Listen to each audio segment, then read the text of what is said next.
uko wagawaga ntawigeze gukura mu ivata bakurekeyemo. Narababwiye ngo Imana Pawulo yasaga naho arimo kwibutsa uwo mukobwa, uwo mwana wakuwe ku gasozi Imana yagiriye neza. Ngo nuko Yohana yumvijwe, intare yo mu muryango wa Yuda. Humura Yohana, intare yo mu muryango wa Yuda iranesheje, izina ry'Imana rihimbazwe.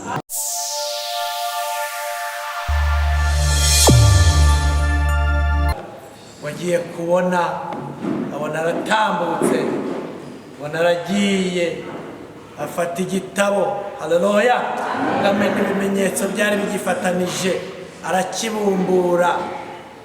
Ngo nuko Yohana yumvijwe, intare yo mu muryango wa Yuda. Humura Yohana, intare yo mu muryango wa Yuda iranesheje, izina ry'Imana rihimbazwe. Hashimwe Yesu rero wemeye kubumbura icyo gitabo cyari kirimo imibabaro, cyari kirimo gutukwa, cyari kirimo gusuzugurwa, cyari kirimo ndetse n'urupfu, kandi urupfu rubi rw'agashinyaguro. Ariko Yesu arabaho nta kindi giye gucungura uriya mwana w'umuntu, nubwo mu ijuru habuze n'umwe, nubwo abamarayika habuze n'umwe, ariko ngewe ndagiye. Yesu ariyemeza araducungura, kandi uwo murimo yawukoze neza. Yesu tumushimire, atahukana insinzi nubwo byari bikomeye, ariko aravuga ngo data nyongera imbaraga. Oh haleluya! Yesu yarakoze rero kuducungura, hari habuze n'umwe.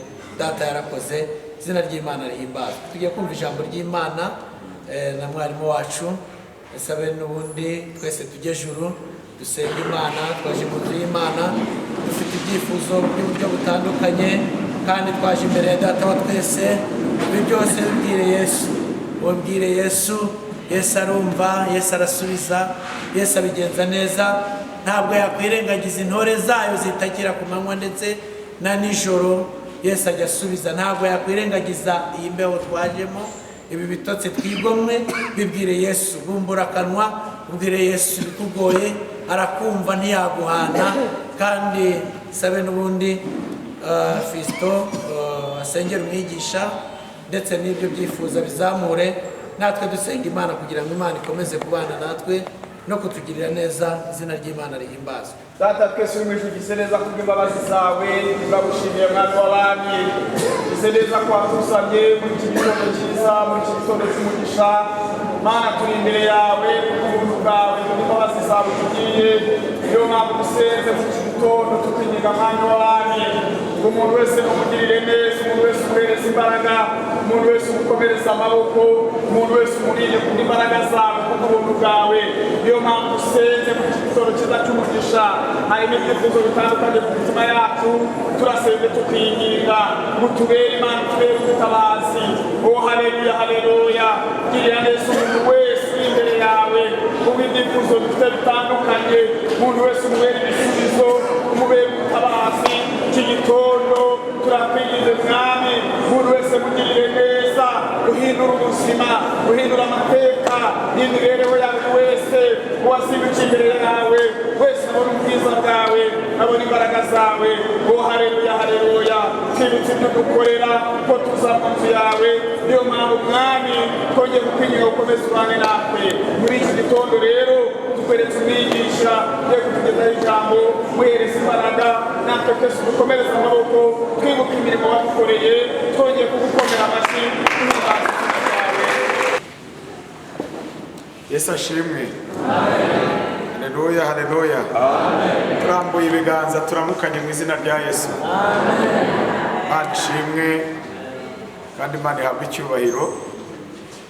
Yabanye natwe ikaturinda kugeza none, ikaba ikitwemereye kuramuka amahoro ndetse no kuramukira mu nzu yayo. Imana ihabwe icyubahiro. Biragaragara ko uyu munsi dushobora kuba dufite abashyitsi benshi tutabanye mu minsi yagiye itambuka, ariko uyu munsi Imana ikaba ibaciriye inzira tukabana. Imana ibahe umugisha rero. Nitwa Muhire Justin, umugabo, umudamu n'abana 4. Nkorera umurimo w'Imana mu itorero rya Batsinda Paruwasi niyi.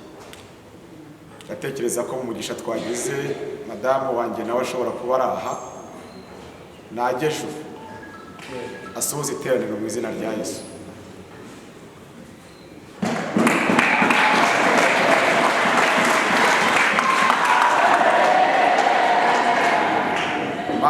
umugisha ugahagarariye abandi bose babonetse uyu munsi.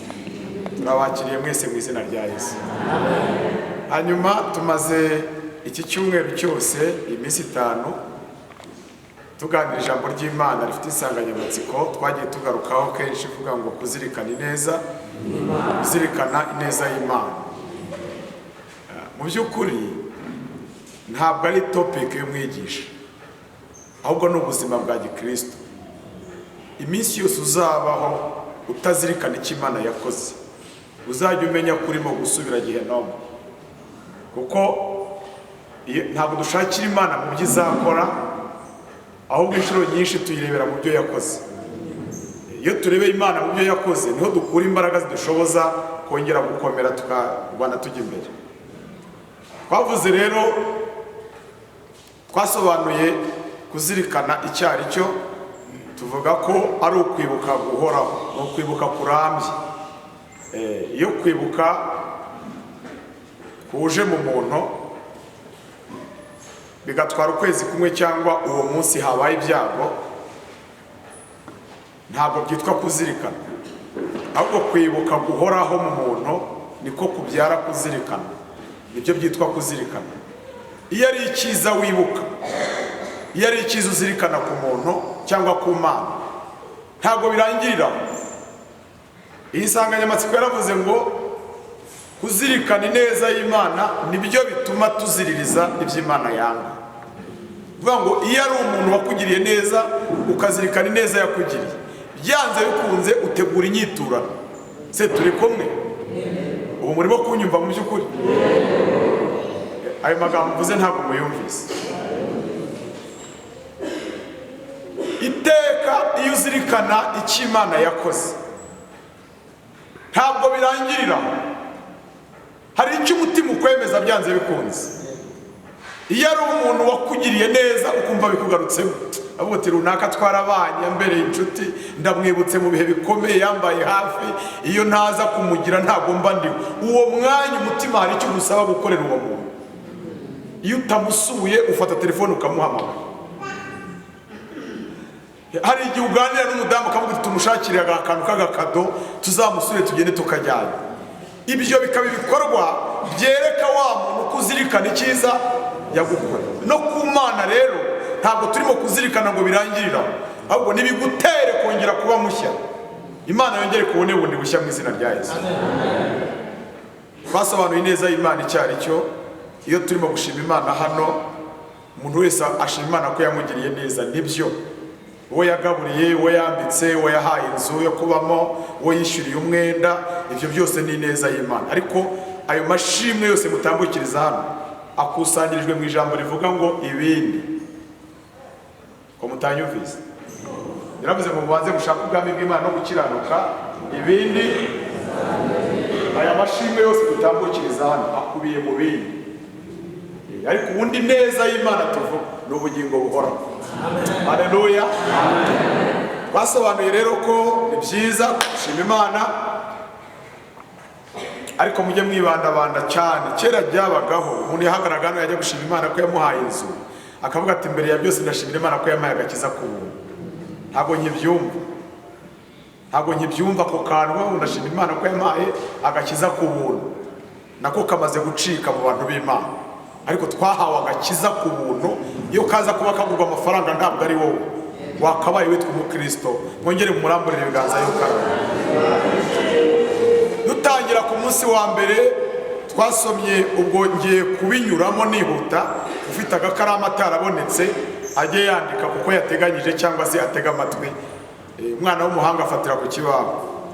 Munsi wa mbere twasomye ijambo rigaragara mu gitabo cy'umuhanuzi Ezekiyeli 16. Akaba inkuru za Ezekiyeli nyine ahanurira Yerusalemu nk'umukobwa.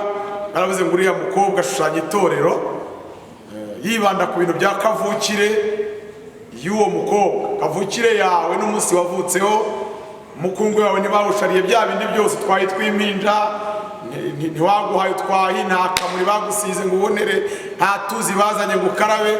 Ibyo bintu byose tubivugaho, ariko Imana yari igambiriye iki? Kongera kwibutsa uwo mukobwa kadakwiriye kwirara aho Imana yamukuye hari habi. Haleluya.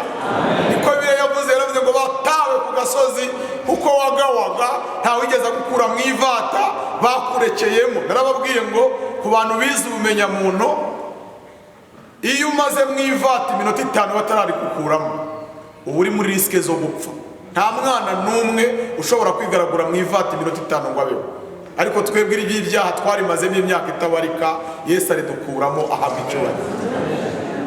Munyuzeho mbona wigaragura mu ivata ryawe, ndakubwira ngo baho ni ukubaho. Hanyuma turihuza n'iri mu rwandiko Paulo yandikiye Abaroma igice cya 11 ku murongo wa 16. Paulo yasaga naho arimo kwibutsa uwo mukobwa, uwo mwana wakuwe ku gasozi Imana yagiriye neza ikamubeshaho atagombaga kubaho. Hanyuma abibwira Abaroma, aravuga ngo mwebwe ntabwo muri amashami ya kavukire, aho ngaho mwatewe mwaje nk'ingurukira, muterwa kuri icyo giti, musangira na cy'amakakama y'igitsi cya Elayo. Aravuga ngo ntimukibone, ahubwo mujye mutinya.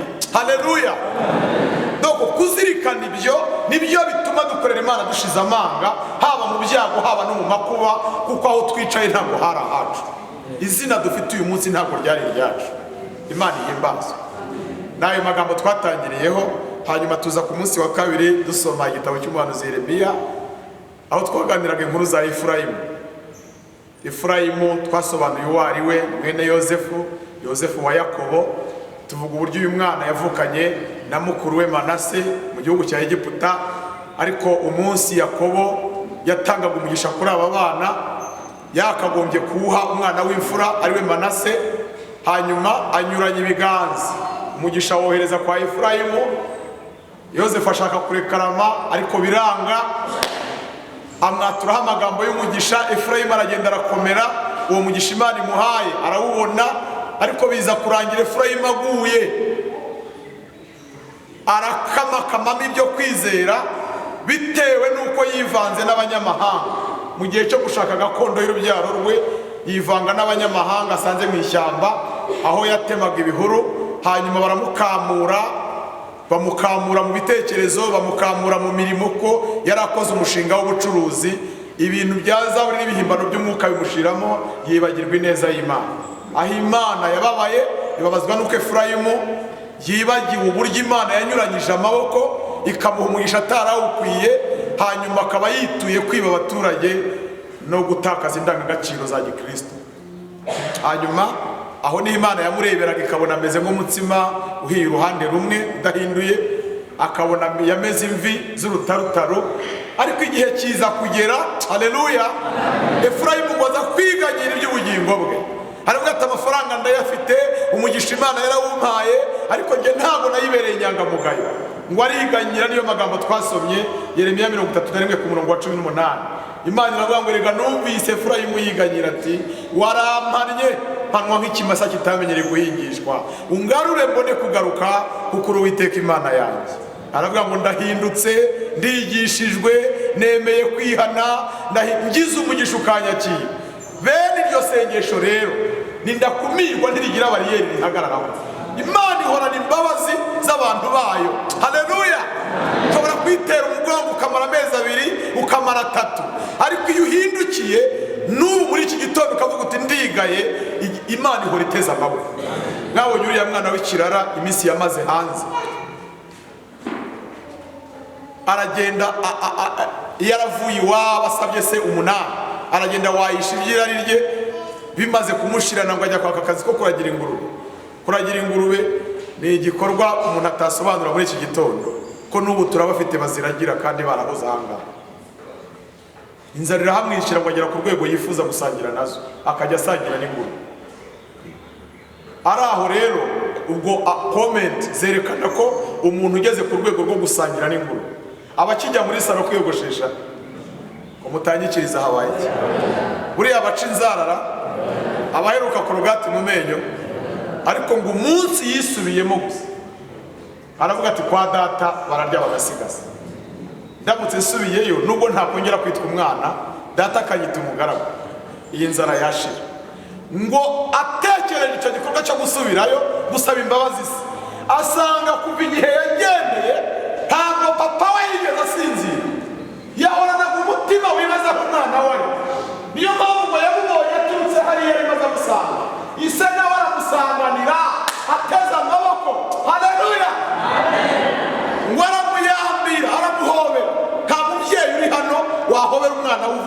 yogeshaga yari marine.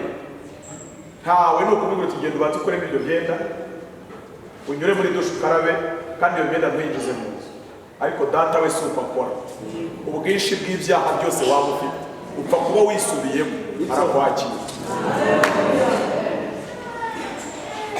Ku munsi wa gatatu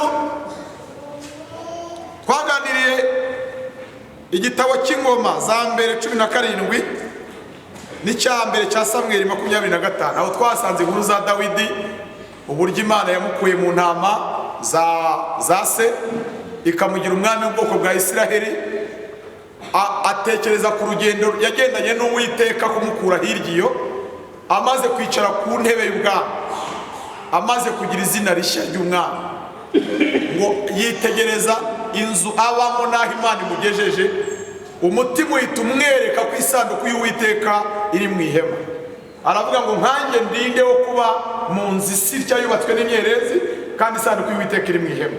Ngo yumva agambiriye kubakira Imana. Baravuze ngo iyi Imana iyo uzirikanya aho Imana yagukuye nta kindi gisubizo kivamo, egari kugambirira kongera kuyikorera bundi bushya. Noneho Dawidi we yaranabigambiriye, ariko Imana imubuza kuyubakira. Iramubwira ngo icyo nakwifuzagaho ni uko wibuka. Imana ikunda umuntu uzirikana aho yamukuye, icyo gusa ihita imubwira ngo kubw'icyo utekereje nanjye ngambiriye gukomeza intebe yawe.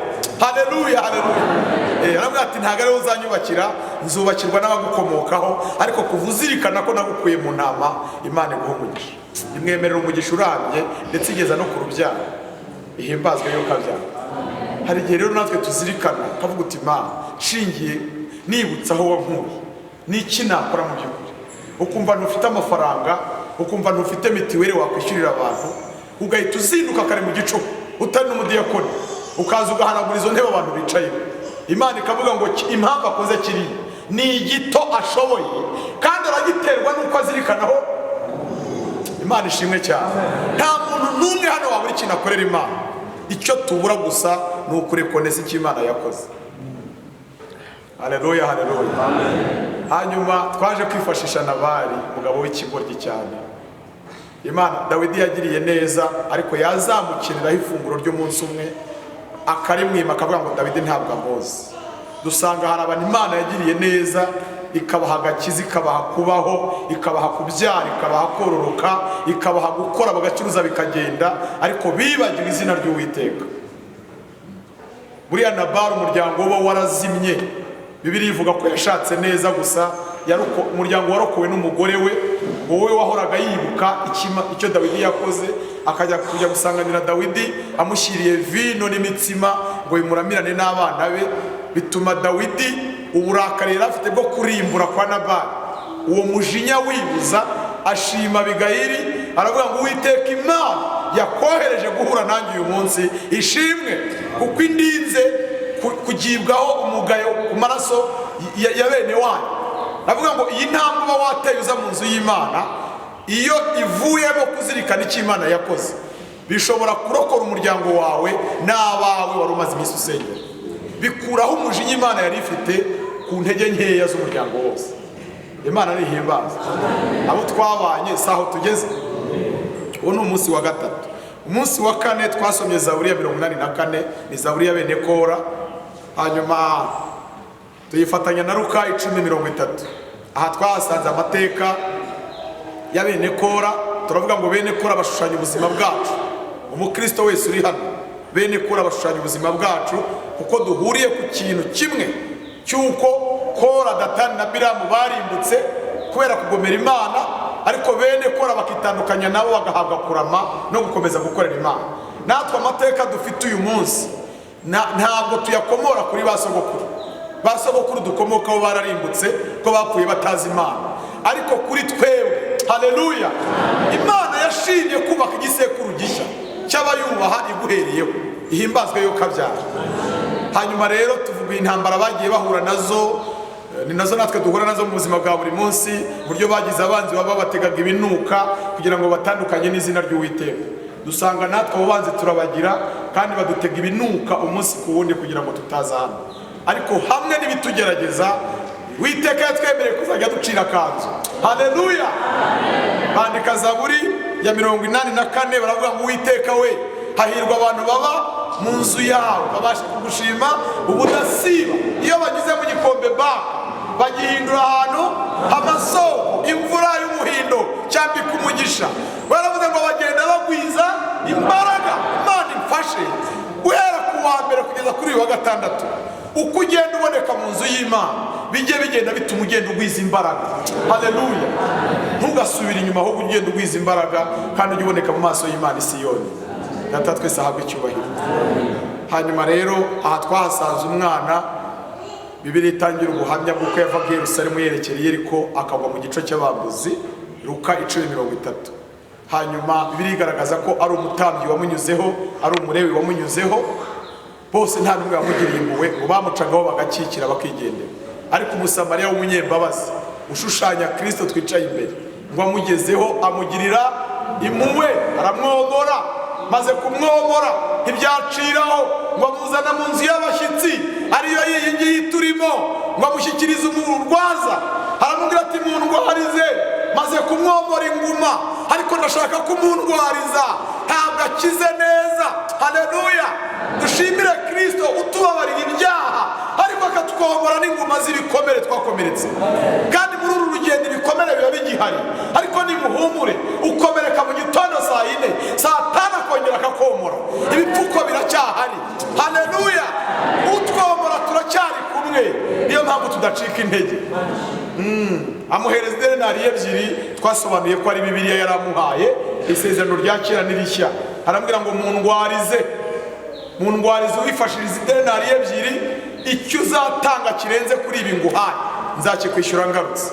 Dusobanura ko hano habamo umuti w'indwara zose abantu barwaye bari mu nzu y'Imana. Burya habamo umuti nuko rimwe na rimwe abantu baba badashaka kuwumva, kuwakira ngo bawumwe, ariko habamo umuti w'indwara yawe. Ufite ishyari ryakunaniye, harimo umuti. Byarakunaniye kubabarira, harimo umuti. Yesu nashimwe cyane. Haleluya.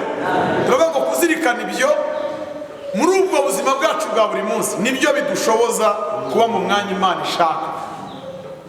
Hanyuma ku munsi w'ejo ku wa gatanu twasoreje kuri Zaburi 143 ya Dawidi, aho yavuze ngo nibutse iminsi nibwira ibyo wakoze, ndebye imirimo y'intoki nkuramburiye iki? Nkuramburiye amaboko. Aho rero iryo jambo twariganiriye ku munsi w'ejo, ariko dupfundikira iryo jambo rivuga ngo kuzirikana ineza y'Imana. Twarisoje ejo, turisoresheje iryo jambo. Dawidi yavuze kimwe, kwibwira iby'Imana yakoze. Kabiri, kureba imirimo y'umusaraba wabyeyi muraha, gukorera Imana nta gihombo kibamo. Niyo upfuye utabonye inyungu zisigarana abana bawe. Hera Dawidi icyubahiro. N'iki gitondo hari abana bazacungukiramo. Arangije yitura Mefibosheti. Hanyuma rero ahangaha dusomye ni igihe Sawuli ngo yicaye abona mu gihe cy'amahoro, ngo yumva yatera mu Filisitiya akabanyaga ibyizahabu n'iby'ifeza bafite. Ahamagaye abatware ngo bajye inama, baramubwira bati mwami nyagasani tukuri inyuma, dutabare nta kibazo. Ariko ngo banga kugenda batabanje gusenga ngo bagishe inama Uwiteka. Barimo basenga rero mu masengesho yo kwiyiriza ubusa, hakaba hari urugamba baherutsemo. Uyu muhungu we Yonatani ngo yaje kugira inzara agumuma bari ku rugamba, abonye agiye gupfa guhera umwuka, ngo afata inkoni ayijomba mu mutiba w'ubuki, inkoni zijojobaho umushongi ararigata.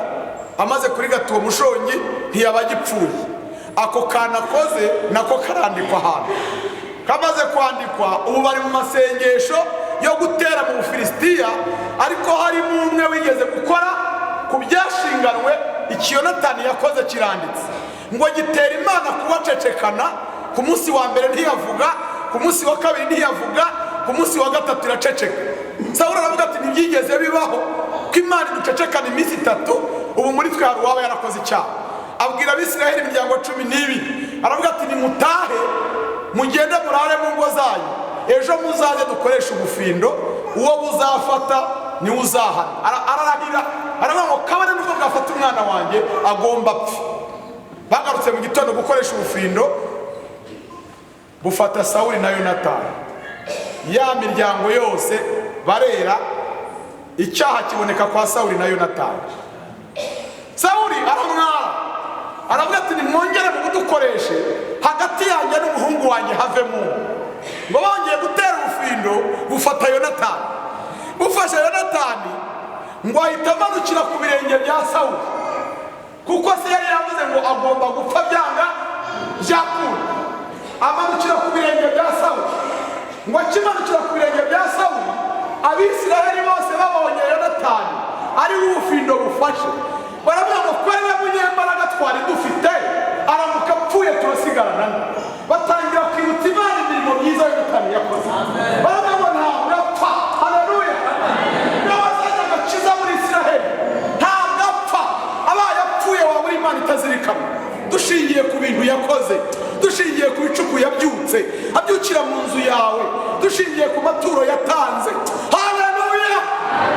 Abisiraheli bavuga ibyo, Yonatani apfukamye ku birenge bya Sawuli ari bavuga ati mwami nyagasani, gupfa ntabwo byanga, wenda mfe ariko mureke mfe maze kwatura icyaha nakoze.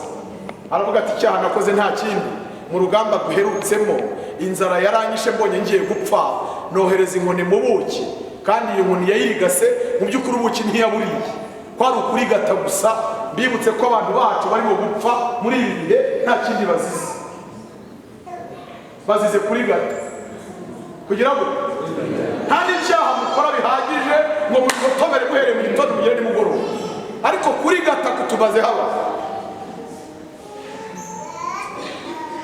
Aravuga ati nakwajeje inkoni mu buki ndarigata kugira ngo ntapfa, none icyo nakoze cyakongereje Uwiteka uburakari kugira ngo mpfe, ndapfa maze kwatura. Mbibutse ko kwatura nicyo kintu cyonyine gikiza umuntu.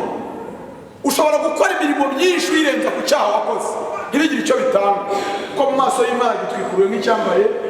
Indirimbo nyinshi ntabwo zikuraho icyaha, kuvuga ubutumwa cyane ntibikuraho icyaha, gikurwaho no kucyatura ukakireka. Abantu barimo barataka bati Yonatani ntabwo apfa, kumbi nawe arimo aratura. Bibiliya yamubwiye ngo uwo munsi babwiye Uwiteka ngo uretse no gupfa nta n'agasatsi kari bupfuke ngo kagwe, Imana biramurengeye ntiyabagipfuye. Haleluya, haleluya. Imana twicaye imbere iradukurikirana no mu ntege nkeya. Izi mirimo yawe hashize hawe, izi mbaraga wigeze kugira, nubwo uyu munsi ugize intege nkeya, ariko no muri izo ntege nkeya Uwiteka ntiyemeye kupfa, aracyakurikiranye imirimo myiza wakoze. Data twese nahabwe icyubahiro. Niyo mpamvu dusoma igitabo cy'Abami hajemo amakuru y'akana kitwa Abiyatari. Abiyatari avuka mu muryango w'abatambyi kwa Himeleki. Ni umuryango mugari w'abantu barenze 80. Munsi umwe mu ntambara za Sawuli na Dawidi, hari aho Dawidi yageze ngo yumva aranamutse agiye gupfa. Sawuli agiye kumwica, ngo ntiyajya mu bapfumu, yibuka ko ibyo arimo kuzira ari isezerano Uwiteka yamusezeranyije. Yirukankira mu muryango w'abahanuzi. Ageze kwa Himeleki yikubita hasi abwira Himeleki ati mbariza Uwiteka ko numva umutima wanjye utakaje ibyiringiro, ko numva ngiye gupfa maze guhaba. Icyo Imana yavuze iracyakinguka. Himeleki aramusengera, amusengeye hamanuka ubuhanuzi uvuga ngo humura Uwiteka azaguha ubwami. Haleluya. Arongera asubizwamo ibyiringiro, akomeza urugendo. Akimara kuva aha hahaguruka akagabo kitwa Dowegi, ngo karagenda kajya kubwira Sawuli ati wowe uri mu mandazi, umwanzi muhanganye, Imana irimo iramuvugaho ibyiza, nawe uri aho ngaho. Sawuli ngo ahita amanukira mu muryango w'abahanuzi, abaza Himeleki ngo ni iki gitumye uhanurira umwanzi wanjye kandi ukamuhanurira ibyiza? Undi aramubwira ati mugishirije inama Uwiteka nk'uko nawe nazikugishiriza, niwo murimo wanjye. Sawuli atanga itegeko ko bamwica n'abo bahanuzi bose, ariko abantu barabatinya kubera ko bimikishijwe amavuta. Ariko ngo havamo abagabo babiri b'ibigoryi biharamagara, babahukamo n'inkota, barabica 80 babatsinda aho ngaho. Harokoka akana kitwa Abiyatari, kagenda kirukanka gakurikira inzira Dawidi yaciyemo, karagenda kamusanga mu ishyamba aho Dawidi yari ari, ngo yari yitwikiriye mu mutwe ariko mu birenge nta nkweto zirimo. Yari ari mu gihe cyo kuba gifite amasezerano y'Uwiteka, ariko atari mu gihe cyo gusubiza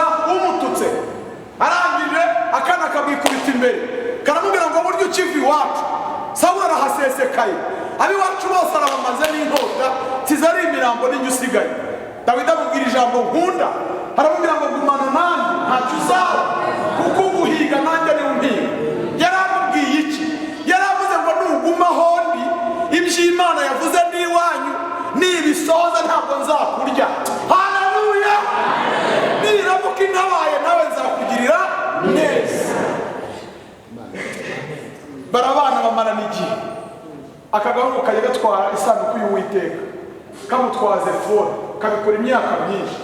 Umunsi umwe Dawidi amaze gusaza agiye gutamba, haboneka umuhungu we witwa Adoniya, ngo ariyimika, aravuga ati nta wundi uzasimbura data uretse njyewe. Atangira ibikorwa byo kwiyamamaza, yiyamamariza hariya hino, abantu bose baramuyoboka, ngo bakajya bahera mu gitondo baramubwira ngo nta wundi ukwiriye ubwami uretse umwami Adoniya, nta wundi ukwiriye ubwami uretse umwami Adoniya. Kandi ibyo bikorwa bikaba Dawidi akiri ku ntebe. Abiyatari arabigenzura, akoresha logike, aravuga ati ko mbona kwa Adoniya hari amaboko akomeye, none nkaba ndi kumwe na muzehe utaragira icyampa, ninkomeza kurangara Adoniya akaba umwami, abantu batamuramije ko ntacyo azabapangira, uwagira ubwenge nkajya gufatanya n'abandi kuramya hakiri kare.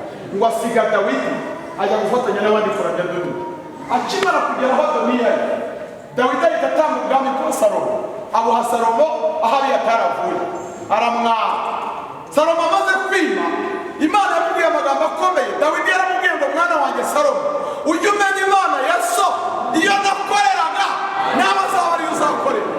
Aravuga ati hari ibigabo ngiye kukubwira umubare utazakunda ko bimanuka ikuzimu bigifite umusatsi ku mutwe, byarambuye amaboko bivusha amaraso mu gihe cy'amahoro. Amubwira amazina sinyasubiramo, arangira arambwira ngo abana uzamenye uko bagenza nk'umuntu uzi ubwenge. Salomo akimara kwiba atangira kwica abanzi barwanyije se, yicaye ku ntebe y'umugabe. Mumurikire ndasoje. Akajya avuga ati uwa mbere niyinjira, akinjira muri uyu muryango, videwo igahita imanuka y'ukuntu cyavushije amaraso, agasanga kiri muri ba bandi se yavuze ati ntuzagikundire ko kimanuka ikuzimu. Inkota ikabira kibonye, ibirenge bijya kumushyingura bikanyura hano. Bati mubwire uwa kabiri yinjira, uwa kabiri akinjira. Salomo agahita abona nawe ari mu bagomba gupfa. Inkota ikabira muri iyi, abajya kumushyingura bakanyura, ngo hamagare bwa gatatu hinjira Abiyatari. Abiyatari aza afite ipfunwe mu mutima, afite ijambo rivuga ngo iyo mbimenye simba naragiye kuramya Adoniya, nari kugumaho Dawidi ari. Iminsi nihanganye n'ubundi yariyo myinshi. Iyo mbimenye, ngo araza ageze imbere ya Salomo. Salomo nawe ahita amubona nk'uvuye kwa Adoniya, azamura inkota, azamuye inkota, hamanuka videwo y'imirimo y'uyu mwana yabaye. Haleluya! Babona n'umwana wahoze aheka isanduku y'Uwiteka yabaranye na Dawidi. Ijwi ribwira Salomo ngo subiza inkota mu rwubati, uwo ntakorwaho. Nubwo umuntu yabaye intege nke, ariko kera yari intwari. Haleluya!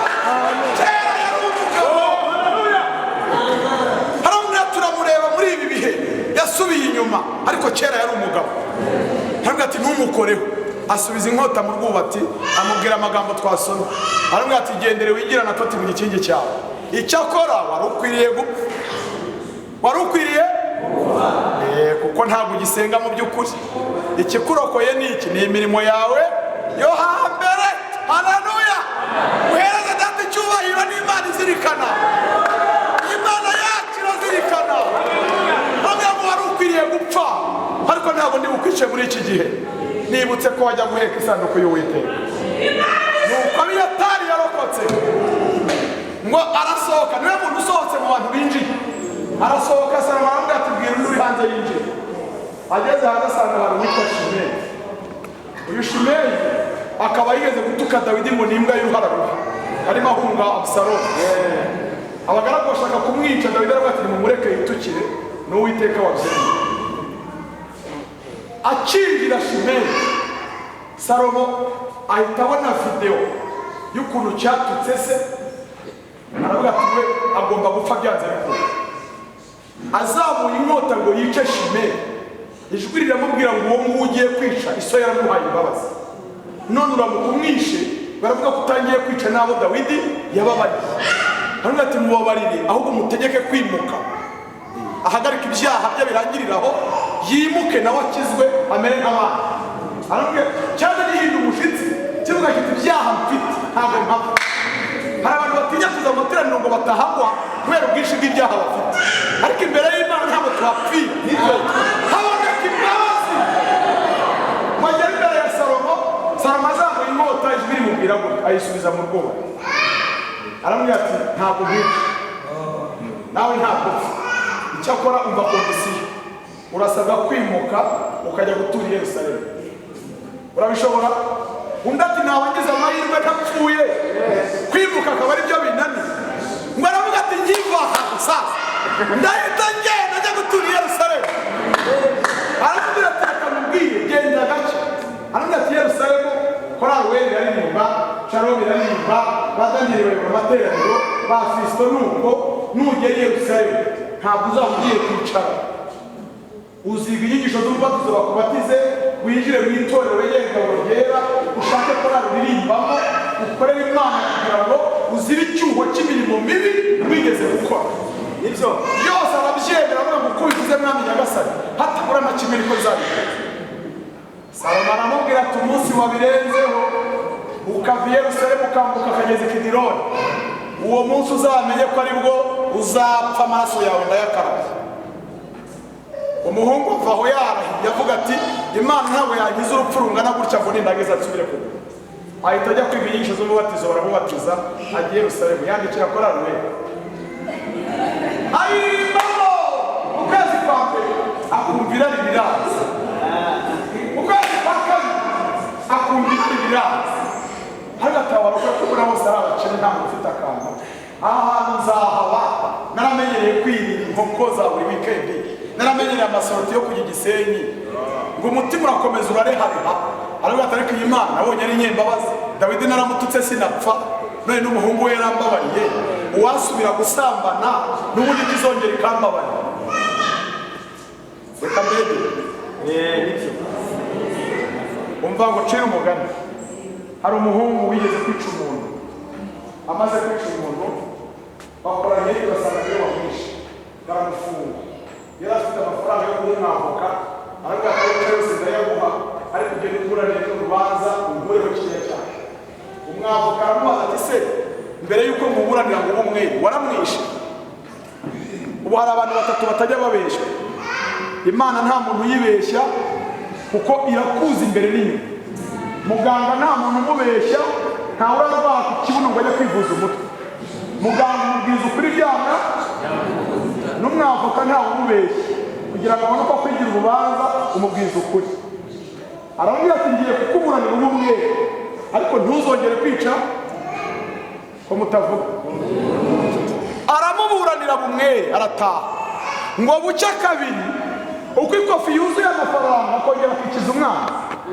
Haba umwavoka se ko hari n'amafaranga nk'abanyafite, yongera yicuni bakora nyete babiri baramufunga. Bamufunze asubira gushaka wa mwavoka, anura kongera umugwaneho ya mafaranga ndayakuba kabiri. Avoka arabanza ngo wongeye wica umuntu, ndetse ntabikoze rwose ariko mburanira amafaranga ndayakuba. Undi aramubwira ati bakwice nawe. Cyagihe nari umwavoka, none uyu munsi siko kazi nikora ndi umucamanza. Bakwice. Izi mbabazi turimo kubyinamo ntabwo zizahoraho. Nibyo ntabwo Yesu azakomeza kuburanira abantu. Hari igihe azaba yicaye ku ntebe y'ubucamanza. Nibyo niyo mpamvu igihe cyawe cyo gukizwa n'uyu munsi. Nibyo rwose.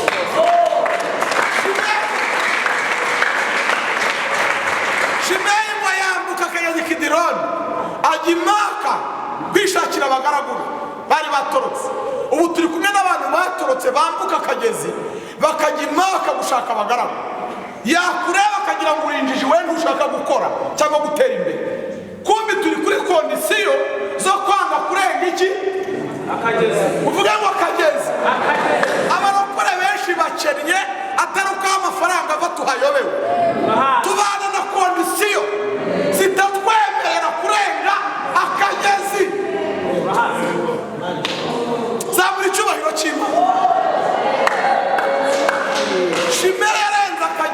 Babyloni. Amakuru ahita agera kwa Salomo ko yarenze iki, ahita amutuma ati ukivayo unyureho. Agaruka agira ngo za mbabazi yakomeje guhabwa barongera bazimuhe. Ageze imbere ya Salomo yikubita hasi ararira, aravuga ati nihiri rya none tugira abantu bihana bari kukagira ngo baraje. Salomo aramubwira ati ntabwo ariko bikimeze, na mbere nk'ubabarira suko umutima wanjye utanyibukije ko watutse data. Urumva Imana itazirikana? Urumva yarabyibagiwe? Umuntu asambanira icyango akaza kuririmba hano. Umuntu asambanira mu Bushinwa akazana gutanga icya 10 hano. Aho ijisho ry'umushumba ritageze, iry'Uwiteka ryageze, kandi arazirikana. Pawulo yavuze ngo ibyaha byabwe bigaragara hakiri kare bakabashyira ku rubanza. Aravuga ngo ariko n'ibitagaragara ntabwo bizacishwa iteka. Itorero ry'Imana dutunga umutima uzirikana neza y'Imana, ariko tunazirikana ko n'Imana nayo izirikana iyo mirimo myiza mwakoze. Hari umuntu uvuga ati nafashije abantu, ariko abantu bagiye banyitura inabi turize.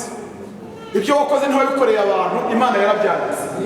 Nihaguruka kukwitura uzongera ufasha abantu. Imana yacu irazirikana. Naho dusoreje ujyana ijambo rivuga ngo yaba imirimo mibi yaba imirimo myiza, Imana yacu igira ite, irazirikana. Bigushoboze gukora ibyiza rero nubwo abantu batabigushimira, ariko ujye umenya ko Uwiteka azabyiba. Muhaguruke dusenge.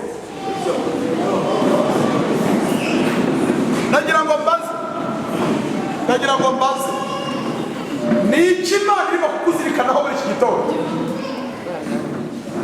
Sasa nuhombeka amaso yawe itekerezeho.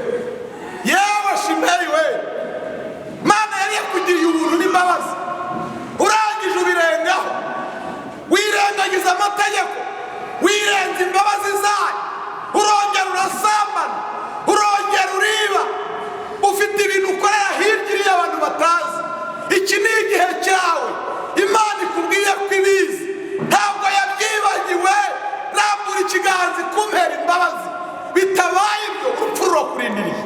Rambura ikiganza nshuti yanjye ubwire data uti mbabarira, menye kuri Imana izirikana, ejo ntazapfa ari byo nzize. Komera Imana amashyi ku bwa bene data. Rambura ikiganza cyawe, rambura ikiganza tukwingingiye. Shira ikiganza hejuru, wewe wari warambuye ikiganza. Rambura ikiganza, rambura ikiganza, rambura ikiganza. Ndabona mushiki wacu hariya, mumumpera inzira atambuka. Ngwino nawe nshuti, muze munyegere. Komera data amashyi ku bwa bene data. Duce bugufi tubinyigiye. Tambuka mama, tambuka dusenge. Imana irazirikana, abantu ntabwo babizi. Nibyo irazirikana kandi ijya yitura umuntu wese ibikwiranye n'ibyo yakoze.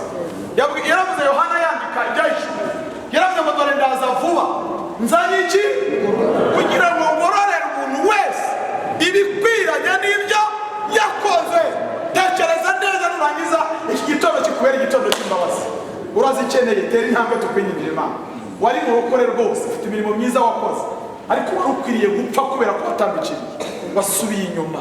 Ngwino wakira imbabazi z'Imana, nta wundi usigaye naba gusa. Ndagira ngo abakozi Imana barambureho ibiganza, barambureho ibiganza, hanyuma twakire Daniel n'ubundi azamura isengesho tubinyingiriye yera. Mwebwe mugihagaze ndaje dusengane muhumure. Tambuka mwene data, uretse mwene data nawe bazapfukama. Imana iguhumugisha kandi Imana ikugire neza. Dusabire bene data imbabazi. Zamura isengesho mu Rwanda. Yesu Kristo mwene Dawidi, Yesu mwana w'intama w'Imana, turagushimiye cyane, turagushimiye data wa twese, turagushimiye kuri Imana yera, turagushimiye kuri Imana nzima.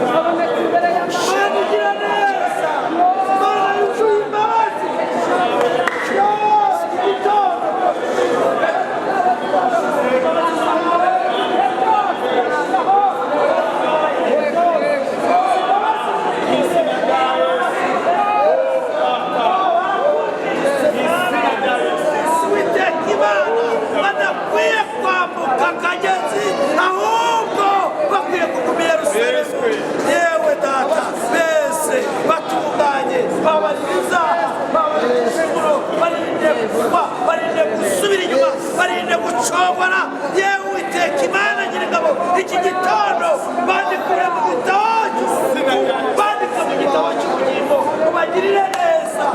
imbaraga zo kwihanira kureka uwiteka imana bakiranuke ko bwije n'uko bukeye bakiranuke ku gato ndetse no ku kanini tubasabiye imbaraga zituma banesha inzara banesha ibisubiro ko bukeye n'uko bwije turagushimiye iteraniro ryose turagushimiye tugukomeye amashyi ku bw'izi nama turagukomeye n'utoranya n'uhamagara n'uhamagariza inama bagirire neza baguha imbaraga bashoboze gukora umurimo wawe hanyu bazagukorere urakoze turagushimira mu izina rya Yesu. Amen. Mwe muretse kwicara turacyasenga muhaguruke mwebwe ariko mwe kugenda maze babafashe tandukanye. Iyo ugarutse gutya tuba tugomba kwandika amazina yawe na nimero ya telefone. Wakorera impanuka hano hepfo ejo, wayikorera i Nyarugenge, uba wamaze Imana irakwakira, natwe tuba twakwakiriye ndetse baze babaha inama. Ndagira ngo dufatane mu biganza abasigaye dusabe imbaraga zidushoboza gukora ibyiza kugira ngo Imana iri kuzirikanaho imirimo. Aya magambo twaganiriye yose uhereye ku wa mbere kugeza none, hari abantu bashobora kuba batararyohewe nayo. Abo ngabo ntibashyitse agatima mu nda, turashoje. Uwa mbere ntabwo ari ngewe uzaza. Hari abandi bashobora kuba bararyohewe nayo, abo nabo ndabapore kuko akaryoshye ntabwo gahora. Gusa ngewe mwampaye ibihe byiza, Imana ibahe umugisha rwose. Iyi minota 20 turengejeho niyo tugiye kwa muganga turayitegereza, niyo turi kuri banke n'umurongo. Ubwo yitinze mu nzu y'Imana, nawe Imana itinde mu byawe.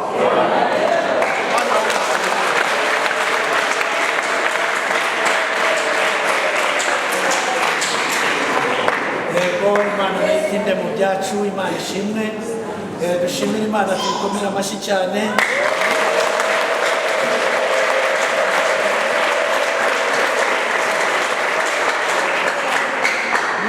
Arakoze, Imana imuhe umugisha kuganiriza ijambo ry'Imana kandi ashoje adukorera samari kandi tuguwe neza. N'abatarabonetse iriya minsi nabo Imana ibagiriye neza bumvisha ijambo ry'Imana. Imana ihabwe icyubahiro. Ndagira ngo rero dukore korali imwe, ariko ndibuze gusaba korali Shalom, korali Uwera baze hano bihuse, baze hano bihuse bategura indirimbo twese duhuriyeho tuzi. Hari indirimbo bajya bagira twese tuzi gusubiramo tukaririmba. Noneho ndabona baduteguriye n'ibiseke kugira ngo dukure ituro ryo gufasha umurimo w'Imana wa nibature. Tuba dukeneye ko umurimo w'Imana wakorwa neza kandi wagenda neza, yaba mu guherekeza abashyitsi ndetse n'indi mirimo tujya dukora mu gitondo. Imana ibahe umugisha kumva ndetse no kumvira. Imana ishimwe. Nanjye ntabwo mva hano, turakomeza n'abakristo mwese duhaguruke kugira ngo dufatanye dukore uwo murimo kandi ndetse turarangiza mwarimu asenga Imana. Imana ishimwe. Ntabwo turi bwongere kwicara. Imana ibahe umugisha.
turamushimiye cyane yabanye natwe icyumweru cyose kandi twavuwe neza twumvishe ijambo ry'Imana.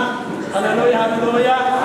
Imana yacu irazirikana nayo kandi natwe dukomeje kuzirikana ineza y'Imana. Imana yacu ishimwe. Haleluya, haleluya. Kandi mboneyeho kubashimira mwese mwarakoze gutegera amatwi ijambo ry'Imana. Uwa mbere tuzakomeza kandi mwarakoze kuri kiriya gikorwa rwose cyo gushyira tapi hariya hari harangaye, ariko mwagize neza aho mwakuye. Buri wese wakoze, buri wese wagize icyakura mu butunzi bwe agakora umurimo mwiza w'Imana. Imana yacu dukorera irazirikana na kiriya yarakibonye kandi yaranditse. Imana yacu irazirikana, mufashe tuyihereze icyubahiro. Imana yacu yarakoze, Imana yacu yagize neza. Twakire mwarimu n'ubundi adusabire umugisha w'Imana dutahe. Igaburo ni mu kanya saa 8, muze mwambaye neza nk'uko mwari mumeze, byari byiza cyane. Imana ibahe umugisha, baririmbyi baturirimbiye neza kandi badusezeyeho. Bwira uwo mwegeranye ngo n'ubu yaza. Uwo muvugo uzaza ntabwo azaza kera, n'ubu yaza. Hanyuma rero dufite marene nk'umwuka wera udufasha kwegeranya amajyambere tuzataha. Kuzirikana neza y'Imana, mugende mwegeranye birongoranwa, byongere azakujyana ufite ibihagije. Ndabashimiye mu izina rya Yesu, nimurambure amaboko gutya. Uwiteka barinde, Uwiteka bamurikishirize mu maso he, Uwiteka barebe neza, ahire imirimo y'intoki zanyu, Uwiteka bahe umugisha.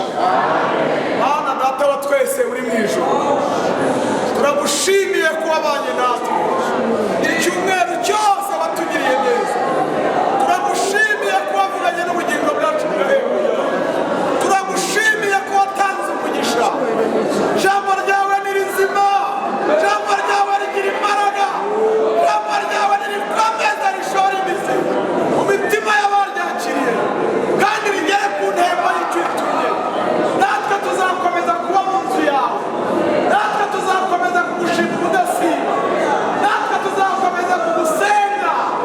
Kumurengera abandi Imana ntibayisenge, bazapfa be kwitwa, ariko twebweho ntabwo dufite gusubira inyuma, ahubwo dufite kwizera kuba dukiza ubugingo bwacu.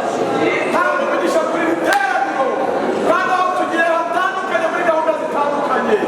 Ureke buri muntu wese abonera ihirwe imbere yawe. Urakoze kubyumvise. Niba uduhagije umurabe, uzongere duhuze na bene data. Nta wishwe n'ibyaha muri twe, ahubwo tugishiriye amanga kukuvuga. Kandi urupfu niyo rwatinda, dutegereje impanda yo kuza kwawe. Iyo mpanda ibaye itavuze, urupfu rugacyura umwe muri twe aheza mu ijuru. Ngo dusane ubugingo bwacu buri ku mugezi. Mu izina ry'uwaturaguwe Yesu, ubuntu bw'Imana, urukundo rw'Imana Data, gufashwa no kuyoborwa n'Umwuka Wera bibane namwe iteka ryose mu izina rya Yesu. Amen.